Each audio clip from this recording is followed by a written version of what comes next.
Admiral Kethver stood on the bridge of his flagship, watching the tactical display with his 6 compound eyes. The crystalline formations on his back glowed with a soft blue light as he studied the movements of his fleet. 2,000 ships stretched across the void of space, their hulls gleaming with the same crystal technology that made up his body. "Sir?" called his tactical officer, her voice echoing through the bridge. "The Nexari fleet has been detected at the edge of the Meridian Nebula. They have assembled nearly 2,000 ships as well." Kethver nodded slowly. This was the moment he had been waiting for his entire life.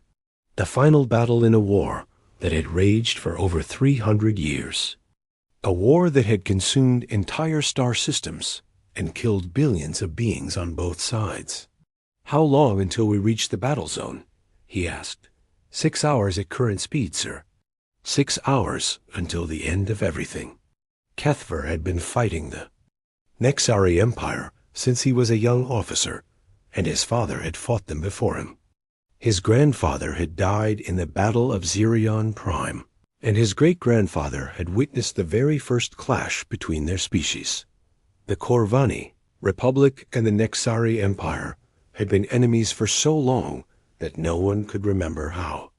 The war had started. Some said it began over territorial disputes. Others claimed it was about resources or ancient religious differences. The truth was lost in centuries of blood and destruction. "Display the enemy fleet composition," Kethver ordered. The holographic display shifted to show the Nexari vessels. They were unlike anything else in the galaxy, looking more like living creatures than machines. Their hulls were organic, covered in what appeared to be skin and bone. Some ships had tentacles that writhed through space, while others had wings that flapped slowly as they moved. "Typical Nexari formation," observed his tactical officer. "Heavy biocruisers in the center, supported by swarm ships and living fighters. They are using the standard defensive pattern we have seen for the past 50 years. Kethver studied the display carefully. The Nexari ships were disgusting to look at, but he had learned to respect their effectiveness. The organic vessels could heal damage in real time, adapt to new weapons, and reproduce themselves if given enough time and resources. "Sir," called his communications officer, "we are receiving a transmission from General Vex High of the Nexari Empire. He is requesting a final meeting before the battle." Kethver laughed, a sound like wind chimes in a gentle breeze. "After 300 years, he wants to talk? Put him through." The main screen flickered to life, showing the hideous form of General Vex High. The Nexari leader was a grotesque mixture of flesh and machine, with tubes and wires running through his body.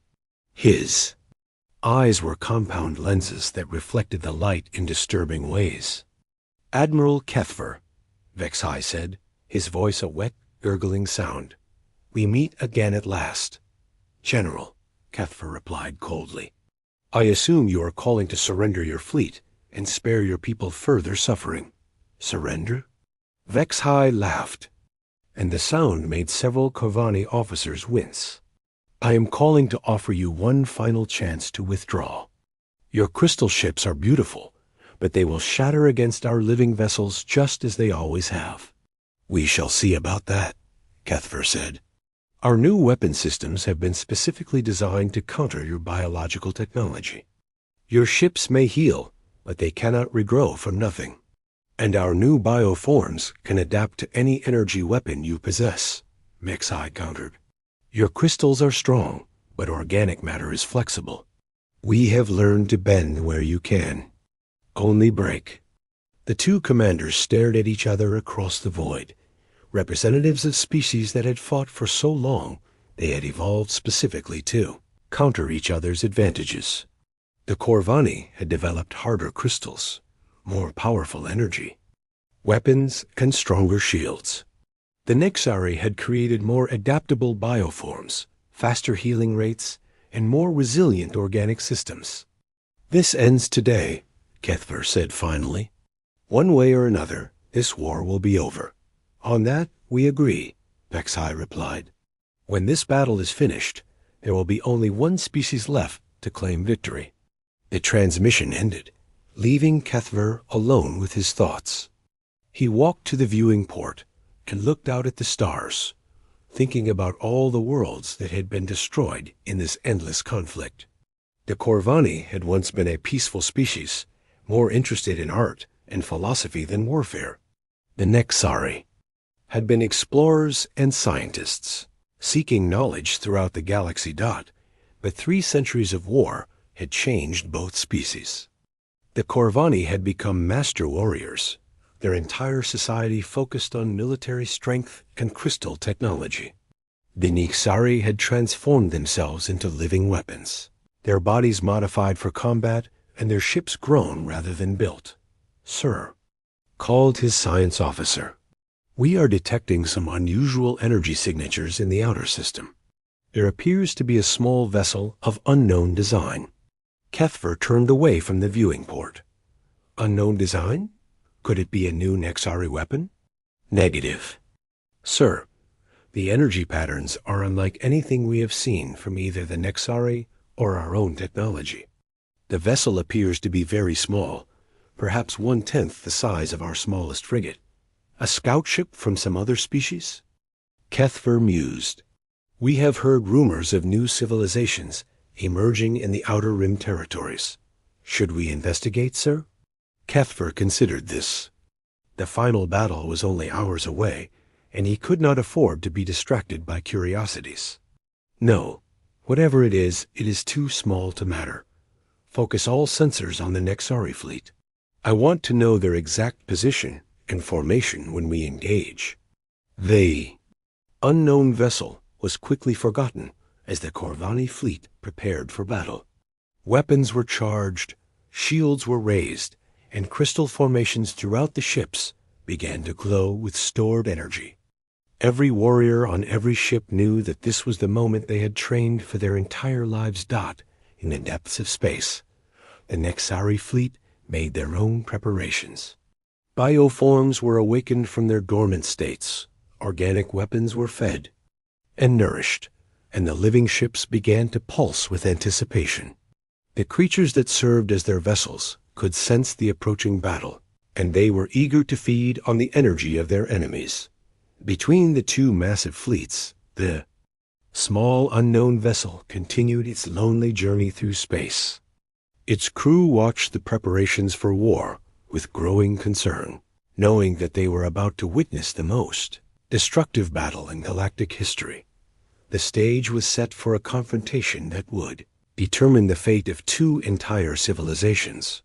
Thousands of ships, millions of warriors, and weapons capable of destroying planets were about to clash in the void of space. The survivors would claim victory, while the defeated would face extinction. But neither side suspected that the outcome of their ancient war would be decided not by superior firepower or better tactics, but by the arrival of a species they had never encountered before. A species that had a very different idea about how conflicts should be resolved. The final battle of the Corvani-Nexari War was about to begin, and nothing would ever be the same again. Captain Alex Turner stood on the bridge of the human diplomatic vessel Peacekeeper, watching the long-range sensors with growing alarm.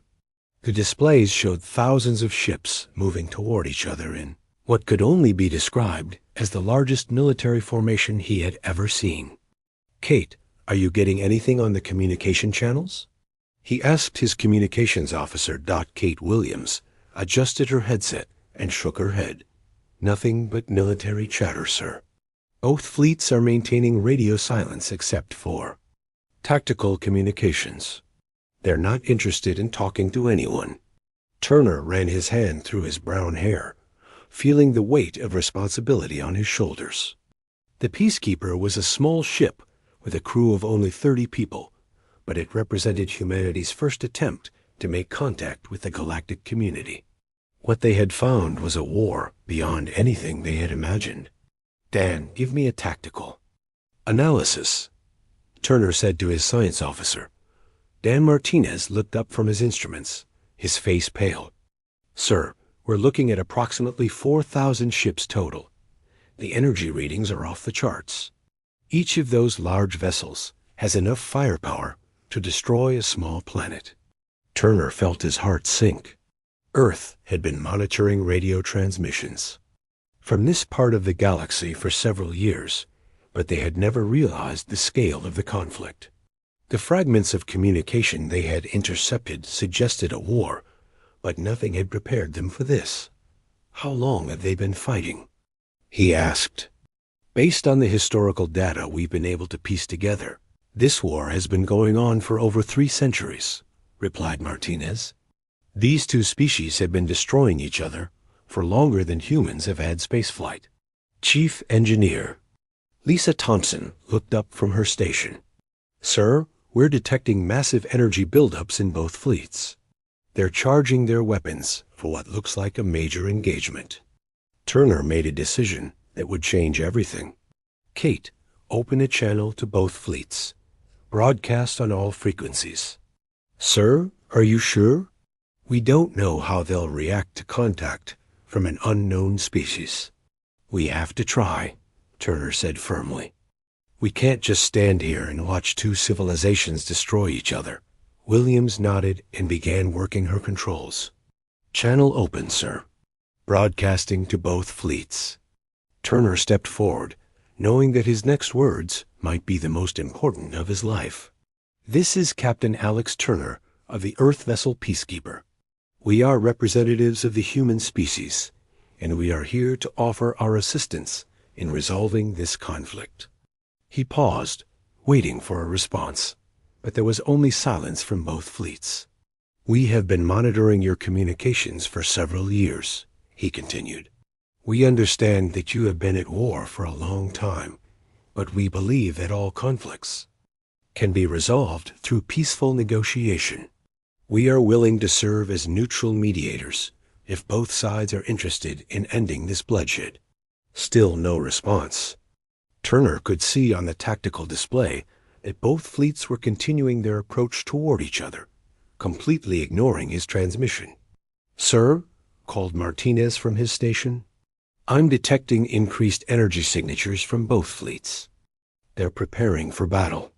Turner tried again, making his voice more urgent.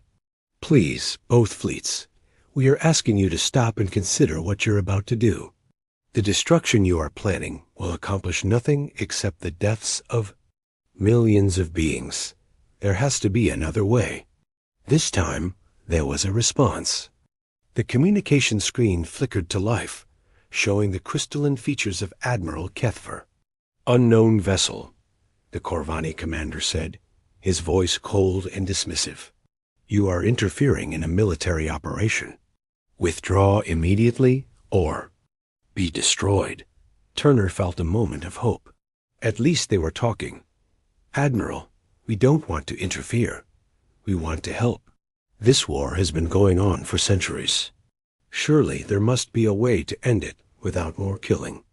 You know nothing about this conflict, Kethva replied. The Nexari are a plague upon the galaxy. They must be eliminated completely, or they will continue to spread their corruption to other worlds. The screen split, showing the grotesque form of General Vex High on the other side. The crystalbacks speak of corruption? He said with a wet laugh. They are the ones who have turned entire star systems into lifeless monuments to their dead civilization. See, Kethver said to Turner, they are beyond reason. They are animals pretending to be intelligent beings. We are what we were forced to become, Vex High snarled. Your people started this war with their arrogance and their belief that they were superior to all other life forms. Turner watched the two commanders argue, seeing the hatred that had built up over centuries of conflict. But he also saw something else. Exhaustion. Both species had been fighting for so long that they had forgotten how to do anything else. Listen to yourselves, he said, interrupting their argument. You're so focused on destroying each other that you've forgotten what you're fighting for. What will victory accomplish? Even if one of you wins, what will be left? Victory will mean the survival of our species, Kethver replied. That is all that matters. And what about your culture? Your art? Your philosophy? What about the things that make your species unique and valuable? Turner asked. For a moment, both commanders were silent. Turner could see something flicker in their eyes, perhaps a memory of what their people had been before the war consumed everything. It is too late for such questions, Vexai said finally. We have gone too far to turn back now. Too much blood has been spilled, too many worlds destroyed. This ends only when one of us is gone forever. Captain Turner, Kethver said, his voice slightly softer, your species is young and naive. You do not understand the realities of galactic warfare. Sometimes destruction is the only path to peace. Turner felt desperation creeping into his voice. There has to be another way. We humans have fought wars too, but we learned that the only real victory is when both sides can live in peace. Your species has never faced an enemy like this, Vexai said. When you do, you will understand why we must fight. The transmission ended, leaving Turner staring at a blank screen. Around him, his crew worked silently, their faces showing the same despair he felt. Sir, called Thompson from her station, both fleets are accelerating toward each other. Estimated time to weapons range is 2 hours. Turner slumped in his captain's chair, feeling the weight of failure. He had come here hoping to prevent the war, but instead he was about to witness the largest battle in galactic history. Kate, send a priority message to Earth, he ordered. Tell them that first contact has been made, but the situation is beyond our current capabilities. We need help. What kind of help, sir? Williams asked. Turner looked at the tactical display, showing the massive fleets approaching each other. Like two tsunamis about to collide. I don't know. Something that can stop this madness before it destroys everything. The Peacekeeper retreated to a safe distance, its crew watching helplessly as two ancient civilizations prepared to fight there. Final battle. Turner had hoped that humanity's first contact with alien life would be a moment of wonder and discovery. Instead, it had become a front-row seat to genocide. Sir, Martinez said quietly, should we stay and observe or return to Earth? Turner considered this. Every instinct told him to flee, to get his crew away from the coming destruction. But someone needed to witness what was about to happen. Someone needed to remember the cost of letting hatred consume entire civilizations. We stay, he said finally. Whatever happens here, humanity needs to know about it. We need to understand what we're dealing with in this galaxy. The two fleets continued their approach, their weapons charging with enough energy to sterilize entire worlds. Neither side showed any sign of backing down, and Turner realized that he was about to watch two species commit mutual suicide in the name of victory. But deep in his heart, he still held onto a thin thread of hope.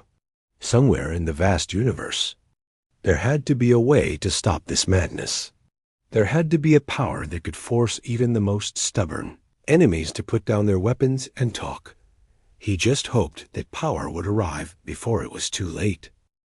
The first shots of the final battle lit up the darkness of space like the birth of a new star. Admiral Kethver watched from his flagship as thousands of energy beams crossed the void between the two fleets, each one carrying enough power to vaporize a city. All ships maintain formation, he commanded. Focus fire on their biocruisers. We need to destroy their command structure. The Corvani fleet moved with perfect precision, their crystalline ships gleaming as they released devastating beams of concentrated energy.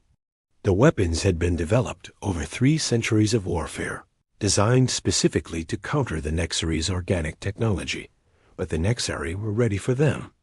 General Vexai's living ships absorbed the energy attacks, their biohulls glowing, as they converted the weapon fire into raw power for their own systems. The organic vessels twisted and writhed through space, avoiding the worst of the damage while returning fire with their own terrifying weapons. "Sir," called Kethver's tactical officer, "the Nexari are using their new acid spore cannons. They're eating through our shields." Kethver watched as green clouds of organic matter struck his ships, dissolving their energy barriers like acid through metal. The Nexari bioweapons were unlike anything in the galaxy, capable of adapting to any defense and finding new ways to cause destruction. "Deploy the quantum resonance cannons," he ordered. "Let's see how their living ships handle molecular disruption." The Corvani's newest weapons fired streams of energy that attacked matter at the atomic level. Several Nexari ships began to break apart as their organic structures lost cohesion, but the living vessels quickly adapted, growing new defensive layers to resist the quantum attacks. On the Nexari flagship, General Vex-High watched his ships take damage with cold satisfaction. "They are using their best weapons already," he said to his officers. "Release the swarm fighters. Let them taste our newest creations." Thousands of small organic vessels poured from the larger Nexari ships like insects from a disturbed nest. These fighters were barely larger than a human, but each one was a living weapon designed to tear apart enemy ships from the inside. The swarm fighters moved with terrifying speed, their bioengines allowing them to change direction instantly. They swarmed over the Corvani ships, their acid-tipped tendrils eating through crystal hulls, and their explosive organs detonating inside the enemy vessels. "Sir, we're losing ships on the left flank," reported Kethver's tactical officer. "The swarm fighters are overwhelming our point defenses." Kethvar activated his fleet's emergency protocols. "All ships, activate crystal storm generators. Clear the swarm." The Corvani ships released clouds of razor-sharp crystal fragments that sliced through the organic fighters like a meat grinder. But for every swarm fighter destroyed, 2 more took its place. The Nexari had been preparing for this battle for decades, breeding their bioweapons specifically for this moment. Captain Turner watched the battle from the bridge of the Peacekeeper, his face pale with horror.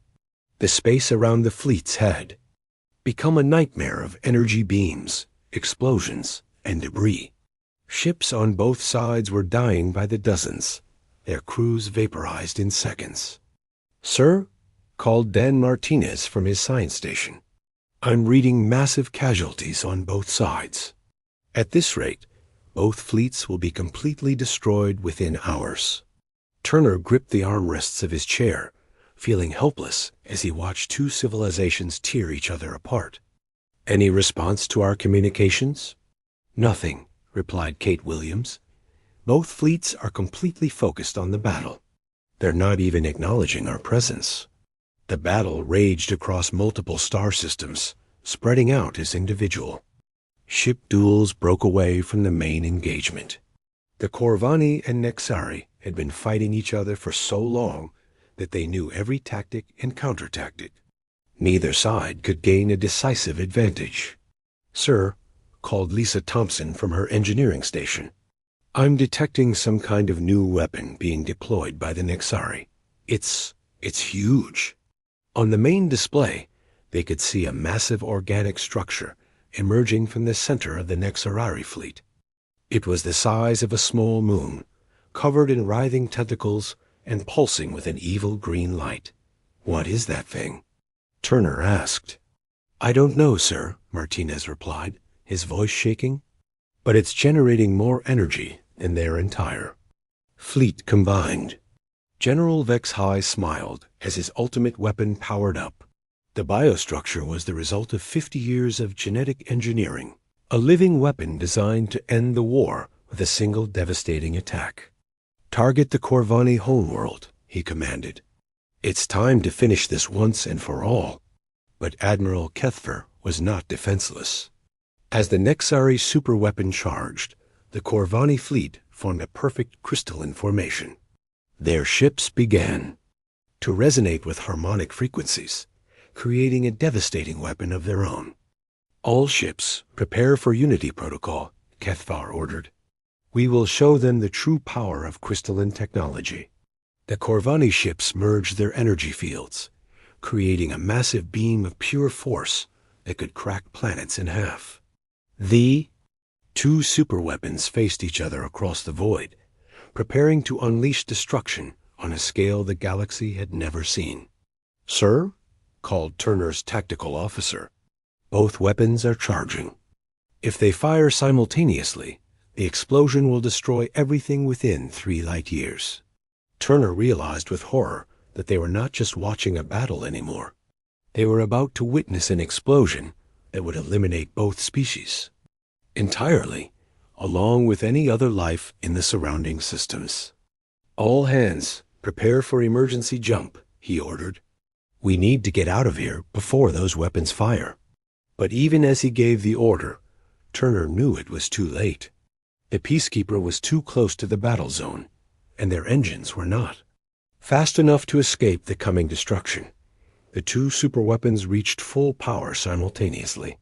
The Nexari biostructure pulsed with green energy, while the Corvani formation blazed with crystal light. Both weapons prepared to fire, ready to unleash forces that would end the war by destroying everything. 10 seconds to firing, reported Martinez. Both weapons are locked onto each other. Turner closed his eyes, knowing that he was about to witness the end of 2 entire civilizations. The war that had raged for 3 centuries was about to end in mutual annihilation. 5 seconds, Martinez continued. Energy levels are off the charts. Turner opened his eyes, wanting to see the final moment of this ancient conflict. The two superweapons blazed with power, ready to fire at each other across the void. 3 seconds. 2, 1. But just as both weapons reached the moment of firing, something impossible happened. A new energy signature appeared on the edge of the battle zone, small, but somehow more powerful than anything they had seen. "Sir," called Williams, her voice filled with amazement. "We're receiving a transmission from Earth. They're saying that help is on the way." Turner looked at the tactical display, seeing a single small contact approaching the battle zone. What kind of help could possibly stop this? His answer came in the form of a ship, unlike anything in the galaxy.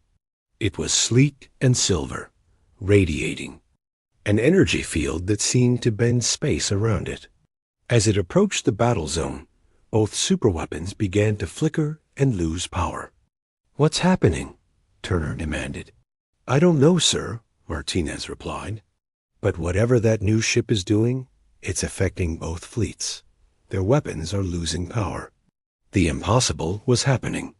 A single small ship was somehow interfering with the largest battle in galactic history. Turner felt a spark of hope ignite in his chest. Maybe, just maybe, there was still a way to stop this war. The human ship Harbinger dropped out of hyperspace like a silver arrow, cutting through the chaos of battle. Captain Sam Robinson stood on the bridge, watching the massive fleets tear each other apart with weapons that could destroy worlds. "Amy, what's our tactical situation?" he asked his tactical officer. Amy Chun studied her displays, her face illuminated by the glow of sensor readings. "Sir, we have approximately 3,000 ships engaged in combat. Both sides are using super weapons that are approaching critical energy levels." Robinson nodded grimly. He had been expecting this. The diplomatic mission had failed, just as Earth Command had predicted. Now it was up to the Harbinger to prevent the complete destruction of 2 entire civilizations. "Dr. Davis, is the quantum field generator ready?" he asked. Chief Scientist Dr. Paul Davis looked up from his station, his fingers dancing over complex controls. "All systems are operational, sir. The field projectors are charged and ready to deploy. But I have to warn you, we've never tested this technology on such a massive scale." "Will it work?"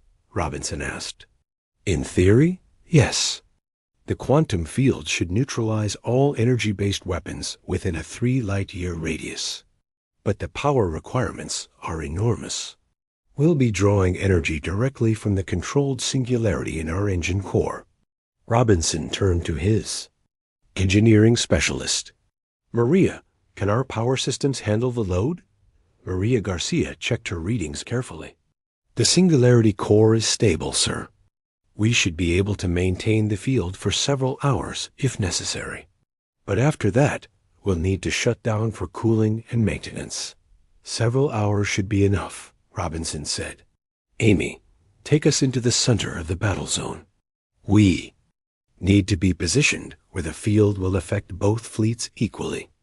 The Harbinger moved toward the heart of the conflict, its advanced engines allowing it to slip between the massive ships undetected.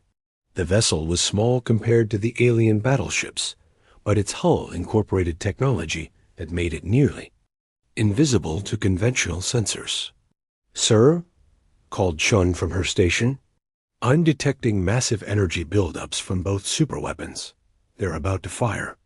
Robinson could see the terrible weapons on his main screen. The Nexari biostructure pulsed with green energy, while the Kravani crystal formation blazed with white light.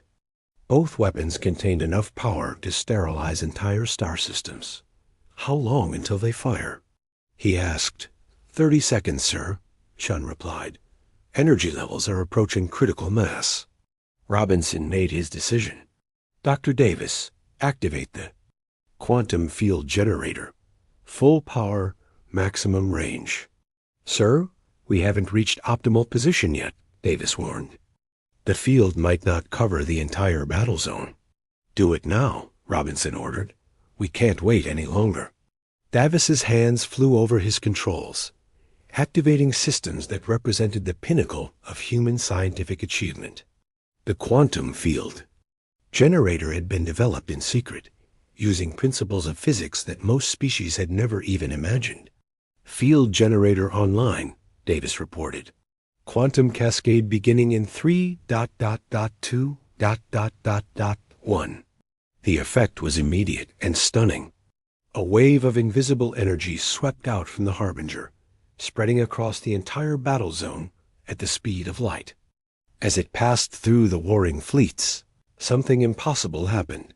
Every weapon in the battle zone simply stopped working. Admiral Kethvar stared at his tactical display in shock as his superweapon powered down without warning. What happened? Why did the Unity protocol fail? I don't know, sir, his tactical officer replied, panic in his voice. All our weapon systems are offline. The energy just disappeared. General Vex High was experiencing the same phenomenon. His biostructure had been moments away from firing its planet-killing beam when the energy suddenly dissipated like smoke in the wind. Report, he demanded. What happened to our weapons? All bioweapons are dormant, sir, his officer replied. They're not responding to any commands. It's as if they've been put to sleep. Throughout both fleets, the same scene was playing out. Energy weapons refused to fire, projectile weapons lost all momentum, and explosive devices became as harmless as children's toys. The most devastating battle in galactic history had been turned into a gathering of helpless ships. Sir, called Chun from the Harbinger's bridge, both fleets are attempting to restart their weapons. They're not succeeding.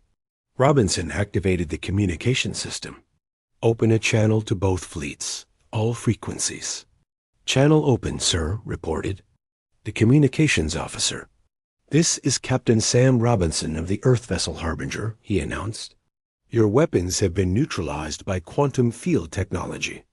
The field will remain active until you agree to peaceful negotiations. The response was immediate and furious. Both Admiral Kethvar and General Vex High appeared on the communication screen, their faces showing a mixture of rage and confusion. What? Have you done? Kethvar demanded, his crystalline features blazing with anger. You have interfered in a lawful military operation. Lawful? Robinson asked calmly. You were about to commit genocide. Both of you are preparing to destroy entire civilizations. That's not warfare. That's madness. You don't understand, Vex High snarled. This conflict has been raging for centuries.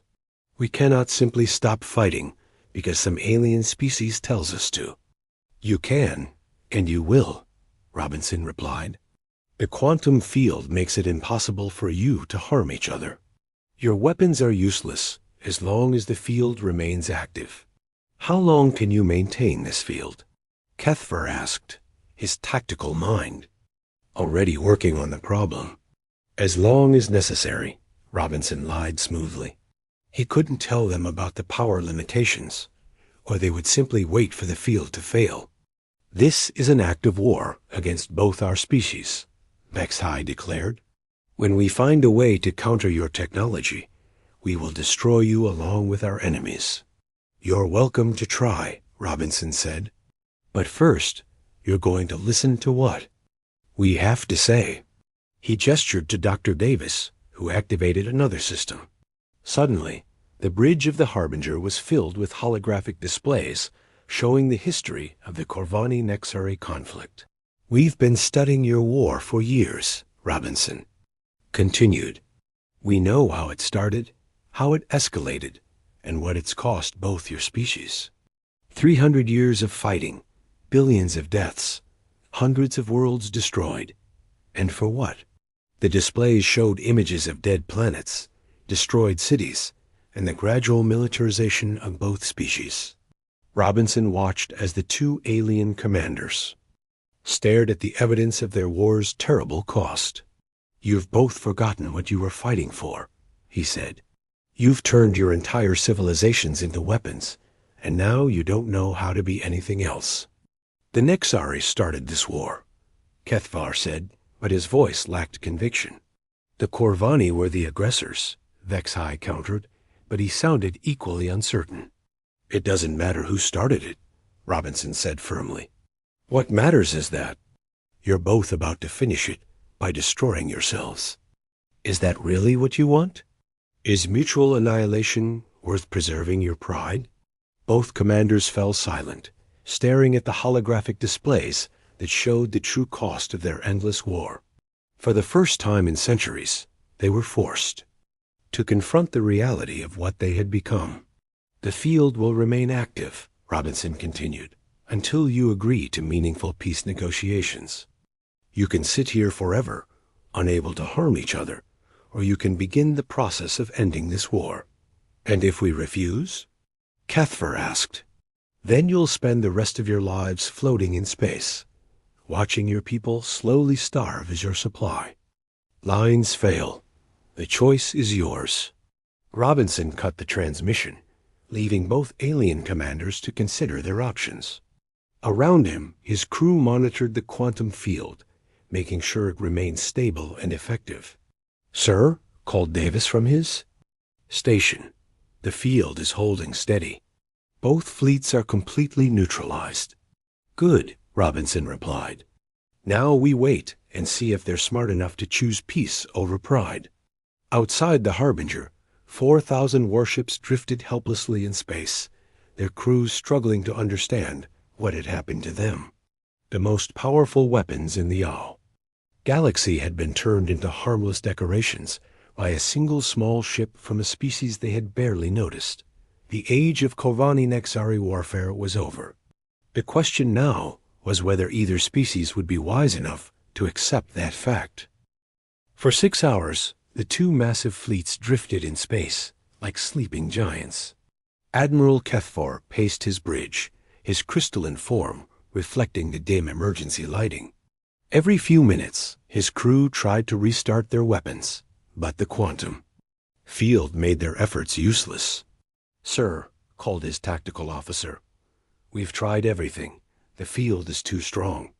Nothing works. Kethver stared at the small human ship on his display. The Harbinger sat peacefully in the center of the battle zone, its presence a constant reminder that the war was no longer in his control. Get me a private channel to General Vex-High, he ordered. Sir? His communications officer asked, surprised. You heard me. I want to speak with the Nexari commander.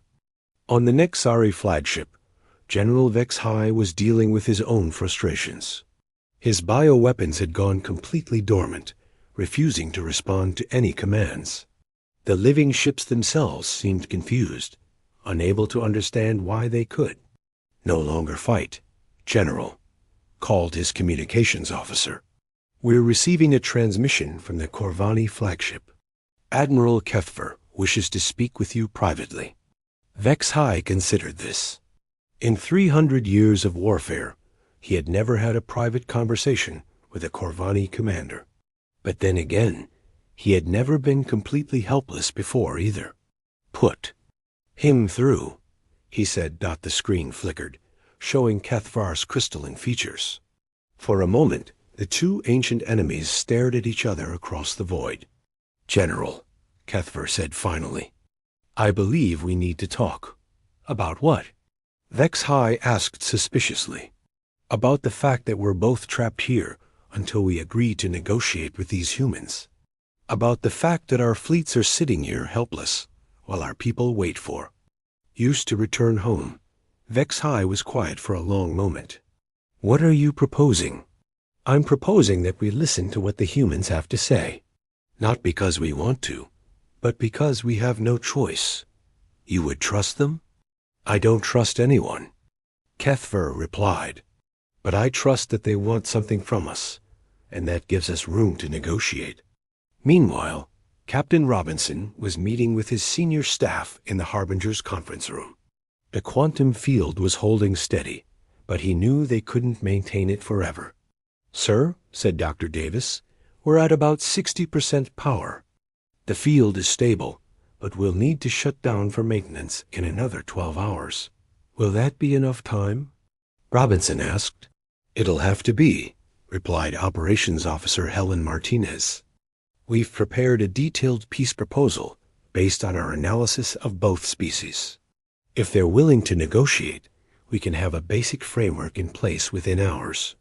Chief Medical Officer Dr. Tony Stewart looked up from his medical reports.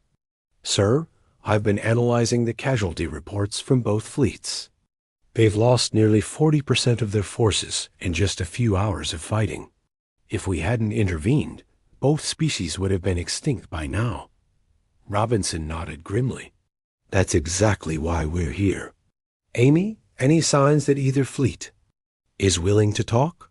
Tactical Officer Chun checked her displays. Both flagships have been exchanging private communications for the past hour. That's never happened before in recorded history. Good, Robinson said. Maybe they're finally ready to be reasonable. His communication system chimed. Sir, we're receiving a transmission from both flagships. They're requesting a meeting. Robinson smiled. Put them through. The screen showed both alien commanders, their faces grim, but no longer openly hostile. Captain Robinson, said Admiral Kethfer. We are prepared to discuss terms. What kind of terms? Robinson asked. The terms for ending this field and allowing us to return to our home systems, General Vex High replied. We cannot remain here indefinitely. The field will be lifted when you sign a binding peace treaty, Robinson said firmly. Not before. What? Would such a treaty include? Kethvar asked. Doc Robinson activated a holographic display showing the human peace proposal. Complete cessation of hostilities between both species. Withdrawal of all military forces to your respective home systems. Establishment of a neutral zone monitored by human peacekeeping forces. And most importantly, regular diplomatic meetings to resolve any future disputes. Both commanders studied the proposal carefully. It was far more generous than either had expected. You would serve as mediators? Vex High asked. We would serve as guarantors of the peace, Robinson replied. Any violation of the treaty would result in immediate intervention by human forces. And if we refuse? Kethver asked. Then you sit here until your supplies run out and your crews starve, Robinson said bluntly. The choice is yours. The two alien commanders looked at each other, then back at Robinson. 300 years of warfare had brought them to this moment, trapped and helpless, forced to choose between peace and mutual destruction. We need time to consider, Vex High said. You have 1 hour, Robinson replied. After that, we begin, reducing power to the quantum field. Your weapons will start working again, and you can resume destroying each other." The transmission ended, leaving both commanders to make the most important decision in their species' history. On the Corvani flagship, Admiral Kethver called his senior staff together. "What are your thoughts?" he asked. "Sir," said his tactical officer, "our fleet is in no condition to continue fighting. We've lost nearly half our ships, and morale is at an all-time low. The humans have superior technology," added his science officer. "If they can neutralize our weapons so easily, what other capabilities do they possess? More importantly," said his communications officer, "what happens to our people if we don't return home? Who will defend the Corvani Republic?" Kethver considered this. The war had consumed his entire life, but now he was forced to think about what came after the war. On the Nexari flagship, General Vex High was having similar conversations with his staff. The living ships themselves seemed to be communicating their exhaustion, their biosystems stressed beyond their limits. "The hive mind is sending distress signals," reported his biotechnician. "The ships want to return to the breeding grounds for healing and regeneration. Our people are tired of war," added his intelligence officer. "The last surveys showed that civilian populations on both sides are ready for peace." Vex High stared out at the stars, thinking about the worlds that had been destroyed, the lives that had been lost, and the future that his species might have if the fighting finally ended. The hour passed quickly. When the communication channel opened again, both commanders looked older, more tired, but also more resolved. "Captain Robinson," said Admiral Kethver, "the Corvani Republic accepts your terms." "The Nexari Empire also accepts," said General Vex High. "We are ready to sign the peace treaty." Robinson felt a surge of relief. "Excellent. We'll begin the formal ceremony immediately."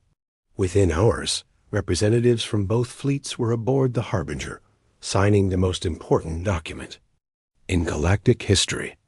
The peace treaty was simple but comprehensive, establishing the framework for ending 3 centuries of warfare. As the last signatures were added to the treaty, Robinson gave the order to shut down the quantum field. Slowly, power returned to the weapon systems of both fleets, but neither side made any move to attack. "This is Captain Robinson to all ships," he announced. "The peace treaty is now in effect. All vessels are ordered to return to their home systems immediately." The 2 massive fleets began their long journey home, their crews still stunned by the sudden end to the war. Many of them had never known peace, had never imagined a galaxy where Corvani and Nexari were not trying to destroy each other. Captain Turner, watching from the Peacekeeper, felt tears in his eyes as he saw the fleets separating peacefully. "It's over," he whispered. "The war is actually over." "Sir," called his communications officer, "we're receiving a transmission from the Harbinger." Robinson's face appeared on the screen, tired but smiling. "Captain Turner, the situation is resolved. Both fleets are returning home under the terms of the peace treaty." "How did you do it?" Turner asked. "How did you stop the most powerful weapons in the galaxy?" "We didn't stop them," Robinson replied. "We made them irrelevant. Sometimes the best way to end a fight is to make it impossible." To continue. As the Harbinger prepared to depart, Robinson looked out at the empty space where the battle had raged. The debris field would serve as a reminder of what had almost happened, but also of what had been prevented. "Sir?" called Dr. Davis from his station. "Earth Command is requesting a full report." "Tell them the mission was successful," Robinson said. "The galaxy's longest war is over, and humanity has established itself as a peacekeeping force." "What's our next assignment?" asked Chun. Robinson smiled. "There are reports of conflicts in the Andromeda sector. It seems the galaxy has need of our particular brand of diplomacy." The Harbinger jumped to hyperspace, leaving behind a peaceful star system where moments before, two civilizations had been preparing to destroy each other. The age of Corvani-Nexari warfare was over, ended not by superior firepower, but by the simple act of making war impossible. Throughout the galaxy, word spread of the humans who had ended the ancient conflict with a single ship. Some species were grateful, others were fearful, but all of them understood that the balance of power had shifted. Humanity had announced itself to the galaxy not as conquerors, but as guardians of peace. And in a universe filled with violence and conflict, that made them the most powerful. Commander Adam Clark stood at the main viewing window of Earth's orbital defense station. The stars looked peaceful today. Too peaceful. His gut told him something was wrong. 20 years in space had taught him to trust that feeling. "Sir, we're picking up an unknown ship entering our solar system," said Lieutenant Kate Morrison. Her fingers moved quickly across her control panel. "It's big. Really big." Adam walked over to her station and looked at the readings. The ship was massive, at least 3 times the size of their largest vessel. It was moving fast, heading straight for Earth. "Send the standard greeting," Adam said. "Let's see who our visitors are." Kate nodded and sent the message that Earth had been using for first contact situations for the past 50 years. It was a simple hello in hundreds of languages, along with basic mathematical formulas to show intelligence. Most alien species responded well to it. "Message sent, sir," Kate said. "Now we wait." They didn't have to wait long. Within minutes, our response came through. The screen in front of them lit up with a face that wasn't human. The alien had gray skin, 4 eyes, and what looked like gills on the sides of its neck. "Humans of Earth," the alien said in perfect English. "I am Ambassador Zex of the Vexari Empire. We have been watching your planet for some time. Your resources interest us. Your resistance does not." Adam frowned. This wasn't the friendly greeting he had hoped for. "Ambassador Zex, I am Commander Adam Clark of the Earth Defense Fleet. We welcome peaceful visitors, but we must insist on respect for our sovereignty." The alien made a sound that might have been a laugh. "Sovereignty? Your species is barely out of its cradle. You have only had faster-than-light travel for 50 years. The Vexari have ruled the stars for 10,000 years. Age doesn't give you the right to threaten us," Adam said, keeping his voice calm despite his rising anger. "It is not a threat. It is a fact," Zex replied. "We will arrive at your planet in 3 Earth days. Prepare to discuss the terms of your surrender." The screen went black. "Well, that went well," Kate said, her voice heavy with sarcasm. Adam turned to her. "Send the warning package." Kate looked surprised. "The full package? Are you sure, sir? We've never had to use that before." "They need to understand who they're dealing with," Adam said firmly. Kate nodded and began preparing the transmission. The warning package was something Earth had created after their first few encounters with alien species. It contained a detailed history of human warfare, from ancient battles to modern conflicts. It showed how humans had survived and evolved through thousands of years of fighting each other, how they had developed strategies, tactics, and a determination that had allowed them to overcome enemies who were stronger, faster, and better equipped. The message was clear. Humans might seem peaceful, but they were born from conflict. They had perfected the art of war by practicing on themselves for millennia. Threaten them, and they would fight with everything they had. "Package sent, sir," Kate said. "Now we prepare," Adam replied. "Alert all Earth Defense Fleet ships. I want everyone ready for combat in 6 hours." News of the Vexari threat spread quickly. Within hours, every military base on Earth and its colonies on Mars and Europa was on high alert. Ships that had been on routine patrols were recalled. Weapons that hadn't been used in years were checked and double-checked. In the main conference room of the defense station, Adam met with Admiral Lisa Young and the other fleet commanders. The room was tense as they discussed their options. "Their ship is bigger than anything we have," said Captain Ryan Brooks, studying the scans of the Vexari vessel. "And our intel suggests they have at least 20 more just like it." "Size isn't everything," Lisa said. She was the oldest person in the room, with gray hair and eyes that had seen more battles than anyone else. We've faced bad odds before. Not like this, Ryan argued. We're outgunned, outmanned, and they have technology we can barely understand. Then, we make them fight on our terms, Adam said. We know our solar system better than they do. We can use that. The planning continued through the night. They decided to position ships near the asteroid belt, where they could hide and strike if needed. Other vessels would protect the colonies while Earth's main defense fleet would remain close to the planet. 2 days later, they received another transmission from the Vexari. This time, it wasn't Ambassador Zex, but a military commander. We received your warning package, the Vexari said, his 4 eyes blinking in what seemed like amusement. Impressive for such a young species. But you should know that the Vexari have conquered 32 worlds. None have successfully resisted us. There's always a first time, Adam replied. The Vexari ignored his comment. To show you the futility of resistance, we have decided to give you a demonstration. The transmission ended abruptly. Moments later, alarms blared throughout the station. Sir, Kate shouted from her console, they're attacking Europa, our mining colony. Adam rushed to her side. On the screen, he watched in horror as a beam of energy shot from the Vexari ship toward Jupiter's moon. The colony on Europa had 532 people. Scientists, miners, families. The beam hit the colony's main dome. There was a flash of light and then nothing. No distress call, no emergency signals, just silence. They're all gone, Kate whispered, her face pale. They killed them all. Adam felt a cold fury rise within him. The Vexari had ignored their warning. They had killed innocent people to make a point. They thought this would make Earth surrender. They had made a terrible mistake. Send a message to all ships, Adam said, his voice deadly calm. The Vexari have attacked without provocation and murdered our people. As of this moment, we are at war.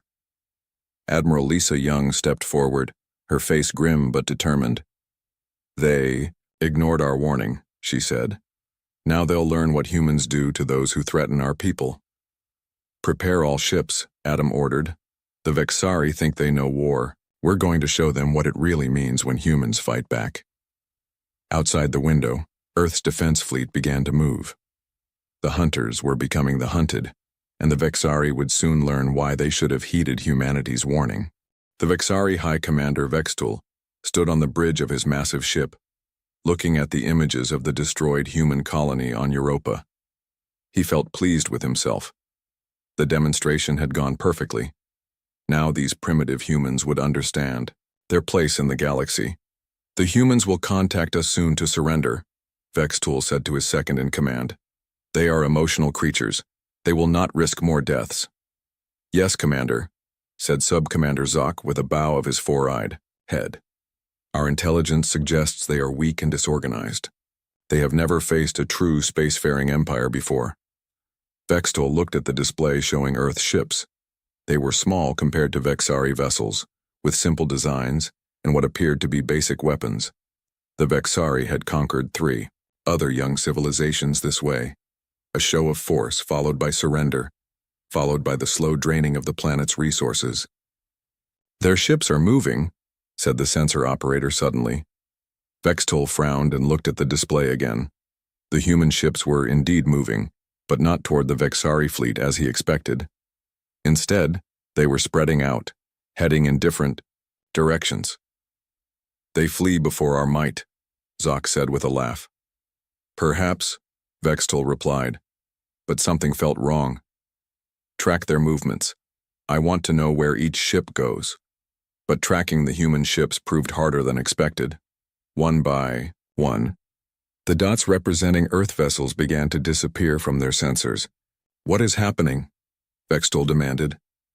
Where are they going? Unknown, Commander, the sensor operator replied nervously. They seem to be hiding. Hiding? Vextul snorted. From us? Impossible. Our sensors are the most advanced in the known galaxy. Yes, Commander, but the operator hesitated. They're using the asteroid belt and the gas giants to mask their movements. and some of them seem to have technologies that hide them from our scans. Vextol didn't like this. The humans were supposed to be primitive, barely able to travel beyond their own planet. They weren't supposed to have stealth technology.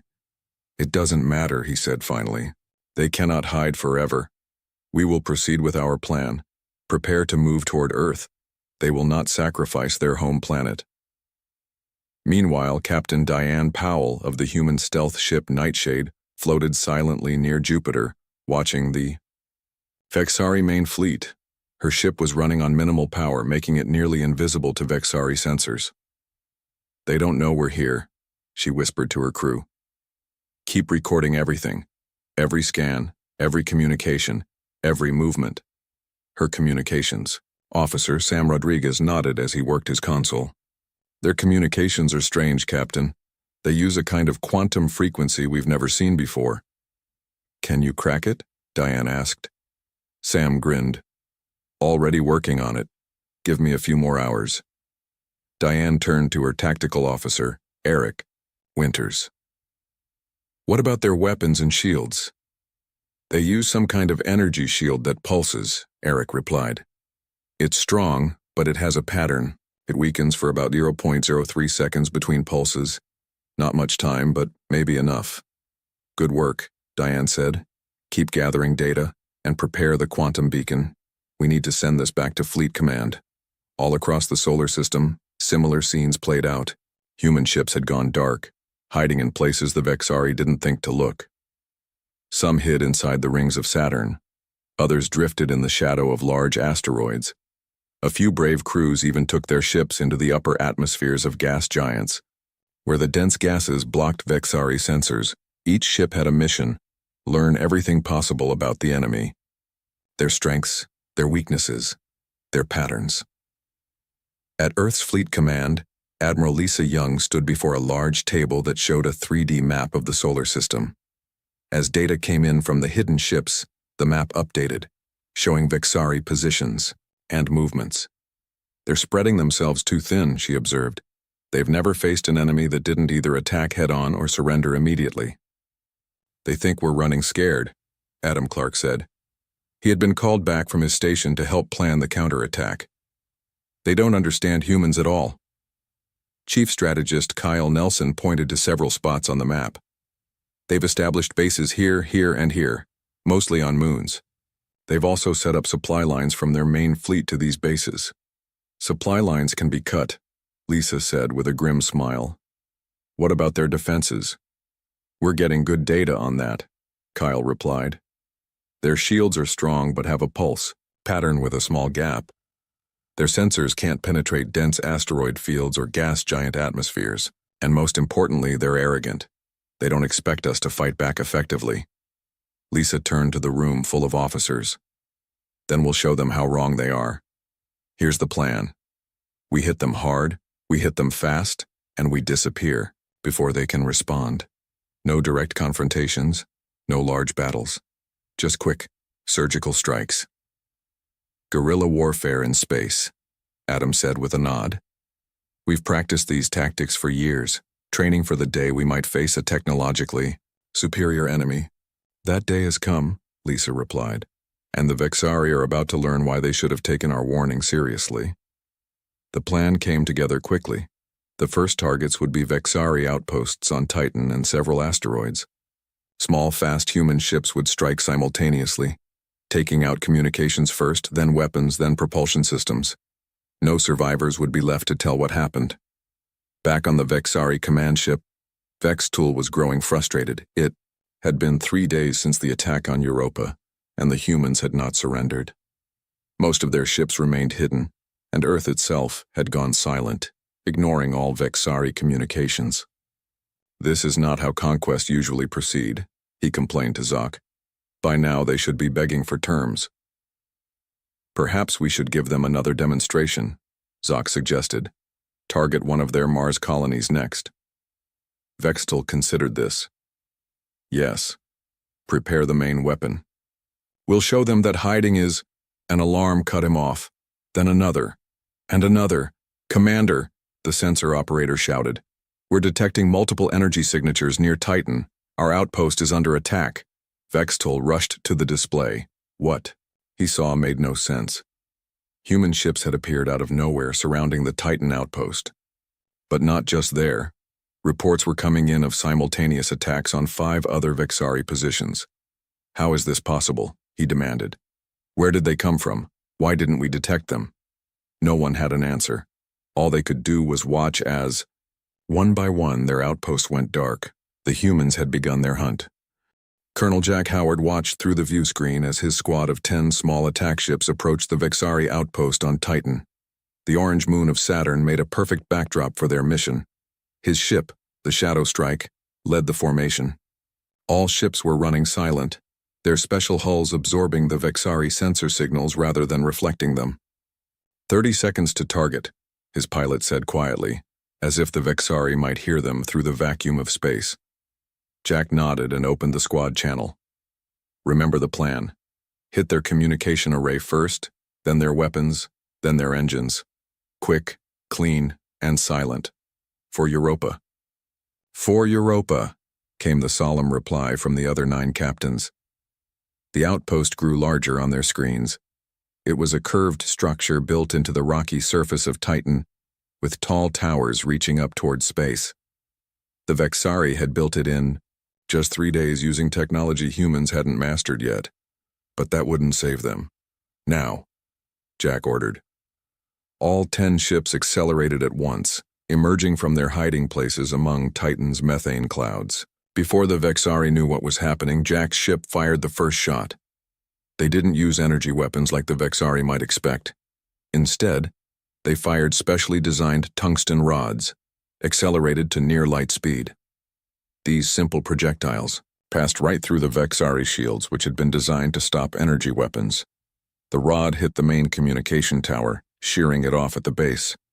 At the same time, the other human ships targeted secondary communications, weapons, batteries, and sensor arrays. In less than 20 seconds, the outpost was blind, deaf, and defenseless. Second phase, Jack ordered. The ships moved in closer, firing again. This time, they targeted life support and power systems. The lights in the Vexari outpost flickered and went dark.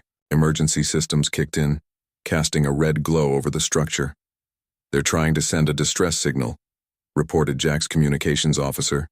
Jam it, Jack replied. Already done, sir. The final phase was the hardest part. Jack's ship landed near one of the outpost's airlocks along with 3 others. Suited up in combat armor, Jack led a team of 20 soldiers inside. They encountered scared and confused Vexari who had never expected to face humans in direct combat. The fight was brief.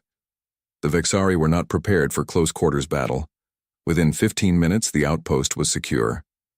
No Vexari survived. To tell what had happened or how the humans had defeated their superior technology. Plant the charges, Jack ordered. I want this place turned to dust. His demolition expert nodded grimly. With pleasure, sir. They set timed explosives throughout the facility, then returned to their ships. 10 minutes later, as they watched, from a safe distance, the Vexari outpost erupted in a series of explosions. Nothing usable remained. Target eliminated, Jack reported through their secure quantum channel to Fleet Command. No casualties on our side. Proceeding to rendezvous. Point. Confirmed, Colonel, came Admiral Lisa Young's voice. 5 other targets also eliminated. Phase 1 complete. Return to base for debriefing. All across the solar system, similar scenes had played out. Human strike teams had hit Vexari positions simultaneously, using the intelligence gathered during their days of silent observation. The attacks were precise, ruthless, and completely unexpected by the Vexari. On the Vexari command ship, Supreme Commander Vextol stared at the reports in disbelief. 6 outposts gone, nearly 300 Vexari dead. No distress calls, no survivors, no warning. How is this possible? He demanded, his voice shaking with rage. These are primitives. They've only been in space for a few decades. Sub-Commander Zoc looked equally stunned. The reports indicate they used kinetic weapons, sir. Simple metal projectiles, but accelerated to incredible speeds. Our shields were useless, Vextol finished. Because they're calibrated for energy weapons. He slammed his fist on the console. Why wasn't this anticipated? Where was our intelligence? We didn't think they would fight back, Zoc admitted. No species has ever responded this way. They either surrender or attempt a direct confrontation, which we always win. Vextel moved to the main tactical display. Where are they now? Track their ships. We can't, sir, said the sensor operator. They've disappeared again. Our sensors show nothing. That's impossible. Space is empty. There's nowhere to hide. But the humans had found places to hide. They had studied space warfare for generations, developing tactics based on their own bloody history. They knew that in space, stealth and surprise were more powerful than brute force. Back at the hidden human base inside the asteroid Ceres, Admiral Lisa Young addressed her officers. Colonel Jack Howard had just returned from the Titan mission, along with the other strike team leaders. Phase 1 was a complete success, Lisa said. The Vexari have lost 6 outposts and have no idea how we did it. Now we move to Phase 2. She pointed to the tactical display, which showed the positions of the remaining Vexari forces. They're consolidating, pulling back to more defensible positions. They're scared now, but still dangerous. Good, said Jack. They should be scared. Our next targets are their supply ships, Lisa continued. The Vexari brought enough resources for a quick conquest, not a prolonged war. Cut off their supplies and they'll start to feel the pressure. Adam Clark, who had been studying the Vexari ship designs, pointed to a specific area on the display. Their main fleet still has enough firepower to destroy Earth if they choose to. We need to be careful not to push them too hard too fast. Lisa nodded. Agreed. That's why we're not attacking their warships yet. We're going to bleed them slowly. Make them waste resources looking for us. Make them jump at shadows. The strategy worked better than they had hoped. Over the next 2 weeks, human strike teams hit 15 Vexari supply ships. Food, fuel, replacement parts. The Vexari were losing it all. Each time, the attacks came from nowhere. Each time, the human ships vanished before the Vexari could respond. The Vexari tried to adapt. They changed their shield frequencies. They added more sensors. They sent out scout ships to find the human bases. But the humans were always one step ahead, using the intelligence they had gathered and continuing to observe Vexari adjustments. They think like a hive, Adam explained during a strategy meeting. They expect enemies to act the same way they do, but we don't. Each of our captains can make independent decisions. Each ship can adapt on the fly. They can't predict us because we don't follow patterns they understand.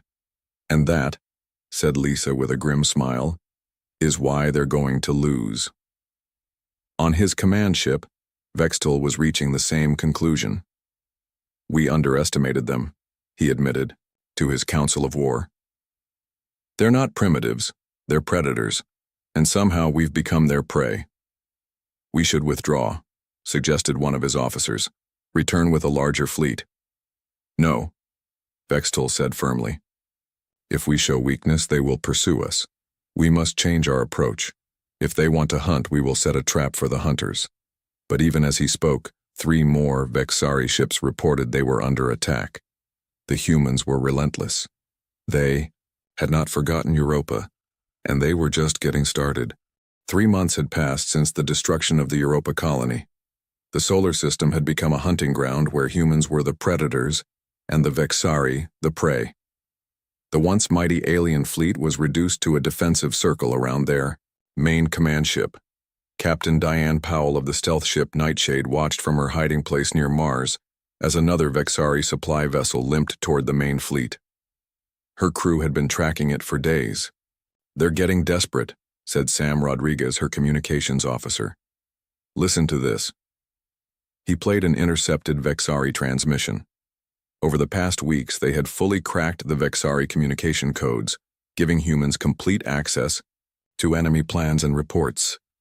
Supreme Commander, said a tired Vexari voice. We have lost contact with outposts 7 through 12. Supply ship Zenith is 3 days overdue. Fuel reserves are at 30%. We cannot maintain shield strength at current levels for more than 2 weeks. Diane smiled grimly. They're running out of everything. just as Admiral Young predicted. "Should we take this one too?" asked Eric Winters, her tactical officer, nodding toward the supply ship on their screen. Diane considered it. "No, let this one through. Let's see what they're carrying. It might tell us what they need the most right now." The Nightshade followed, the Vexari ship at a safe distance, recording everything with their advanced sensors. When the supply ship docked with the main Vexari vessel, Diane ordered her pilot to take them closer. "That's risky, Captain," the pilot warned. "Even with our stealth systems, if they spot us this close to their command ship." "They won't," Diane said confidently. "They're too busy looking for bigger threats. Get us within scanning range of their command deck." The Nightshade slipped silently through space, eventually positioning itself less than 1,000 kilometers from the massive Vexari command ship. At this range, their sensors could pick up details inside the vessel, including life signs and equipment readings. "Captain," Sam called out suddenly, "I'm picking up something strange. They're preparing a transmission, but it's not using their normal channels. It's being directed toward the edge of the solar system." Diane moved quickly to his station. "Can you intercept it?" "Working on it," Sam said, his fingers flying over his console. "Got it. It's a distress call. They're calling for reinforcements." Diane felt a chill run down her spine. "From where?" "A place called the Vexari Home Fleet. According to this, they have at least 30 more ships like the command vessel. Maybe more." "We need to report this immediately," Diane ordered. "Prepare a quantum packet for Fleet Command. Priority Alpha." Within an hour, the information had reached Admiral Lisa Young at the hidden base on Ceres. She called an emergency meeting with her top officers. "This changes things," she said, looking at the gathered faces of her command team. "If the Vexari bring in reinforcements, we could be facing a force 5 times larger than what we've dealt with so far. Can we stop the message from reaching them?" asked Colonel Jack Howard. "Too late," Lisa replied. "It was sent on a quantum channel, instantaneous transmission." Adam Clark, who had been studying the intercepted message, looked up from his tablet. "According to this, they're reinforcements. Are stationed near Proxima Centauri. That's over 4 light-years away." "How long would it take them to get here?" Lisa asked. "With their FTL technology, about 3 weeks, Adam estimated. Maybe less if they push their engines." The room fell silent as everyone considered the implications. They had been winning against the current Vexari force, but 30 more ships would be a different story entirely. "We need to end this before reinforcements arrive," Lisa decided.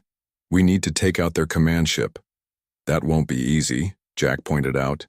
"It's their strongest vessel, with the best shields and weapons, and now they're on high alert." "We don't have a choice," Lisa replied. "If we wait for their reinforcements, we lose our advantage. We need a plan to take down that command ship now." On the Vexari command ship, Supreme Commander Vexatul felt a small measure of hope for the first time in weeks. The distress call had been sent. Help was coming. All they needed to do was hold out until the home fleet arrived. "Status report," he ordered. Sub-Commander Zoc brought up the latest information on their tactical display. "We've lost 60% of our original force. 8 major vessels destroyed, 14 supply ships missing. Most of our outposts are gone, but our command ship is intact, and we still have enough firepower to destroy the humans' home planet." "Why? Haven't we done that yet?" asked one of the junior officers. "We could end this by targeting their Earth. Because they would see us preparing the main weapon," Vextul explained. "They would attack before we could fire. And if we miss our one shot, we won't get another. No, we wait for reinforcements, then we will crush them completely." The junior officer didn't look convinced. "These humans, they don't fight like any species we've encountered. They strike from nowhere. They adapt to our tactics faster than we can change them.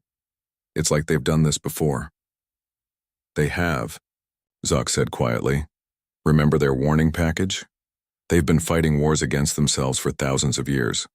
They perfected combat against their own kind before ever meeting aliens." "It doesn't matter," Vextul insisted. "Once our reinforcements arrive, we will have the numbers to overwhelm them. Even the most clever predator can be defeated by a large enough herd." Back at Fleet Command, the humans were developing their most ambitious plan yet. If they couldn't match the Vexari in raw firepower, they would use their greatest strength: unpredictability. "Here's what we know," Adam said, pointing to a holographic model of the Vexari command ship. "Their main weapon, the one they used on Europa, requires them to drop their shields for exactly 2.7 seconds when firing. That's their most vulnerable moment. But they would only use that weapon against a major target," Lisa pointed out, "like Earth." "Exactly," Adam said with a grim smile. "So we give them a target they can't resist." The plan took shape over the next few hours. It was risky, perhaps even foolish, but it was their best chance to end the war before reinforcements arrived. "We'll need volunteers," Lisa said when the planning was done. "This mission has a low survival probability." "I'll go," said Jack immediately. "My squad too. After Europa, we all volunteered for any mission, no matter the risk." Lisa nodded, looking at the determined faces around her. "Then let's get started. We have less than 3 weeks to save Earth."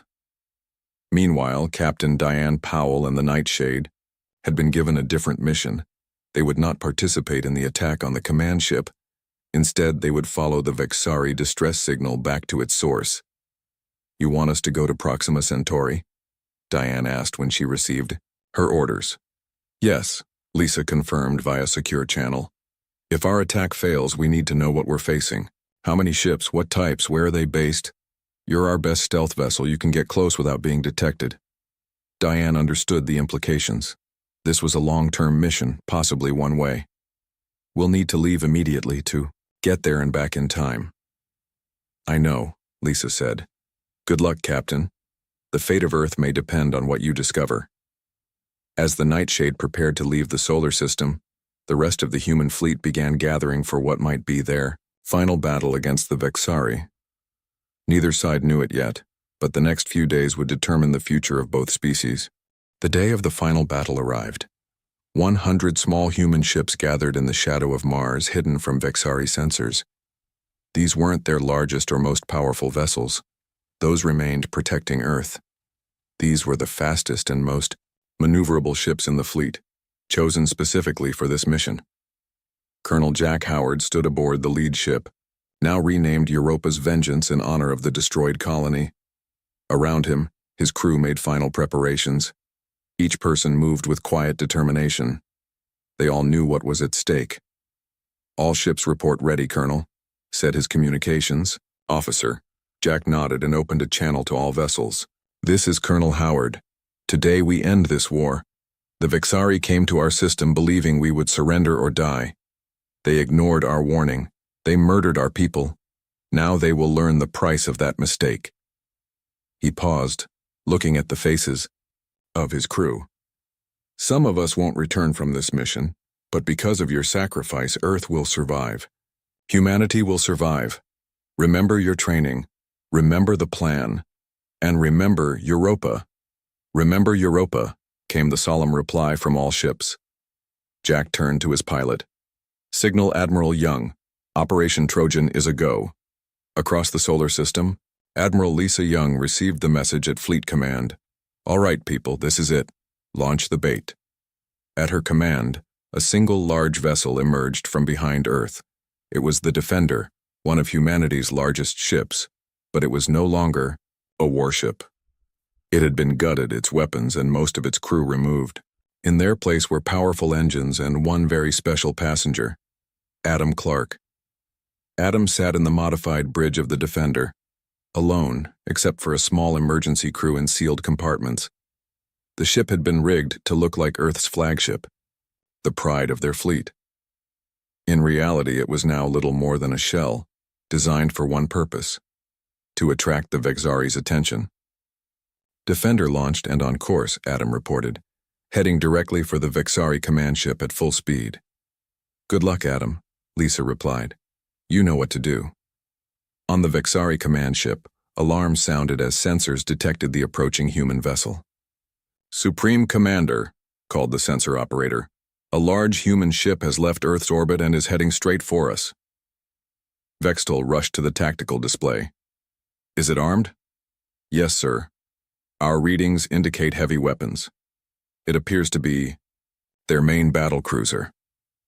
Vextol's four eyes widened in surprise. This was not the humans' usual tactic. They preferred stealth and hit-and-run attacks, not direct confrontation. What were they planning? It's alone, Sub-Commander Zoc observed. No escort vessels. Could it be a trap? Of course it's a trap, Vextol said. But it's also an opportunity. If we destroy their flagship, it will demoralize them. Prepare the main weapon. Sir, Zoc said cautiously, if we use the main weapon, we'll have to lower our shields temporarily. I know the risks, Vextol snapped.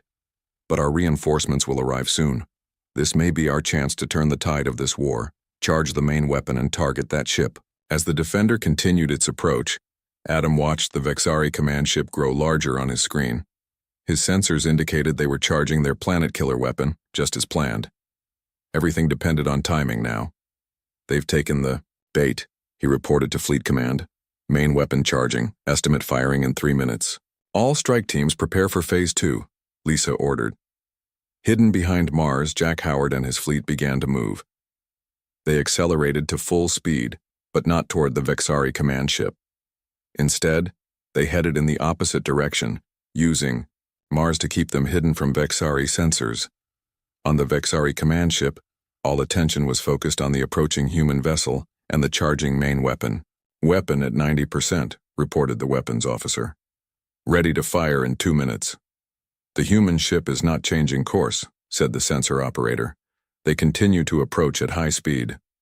Vextol felt uneasy. This was too easy. The humans had proven to be clever and unpredictable. Why would they suddenly launch a frontal assault with a single ship? Scan the surrounding space, he ordered. Look for any signs of other human vessels. Scanning, sir, the sensor operator replied.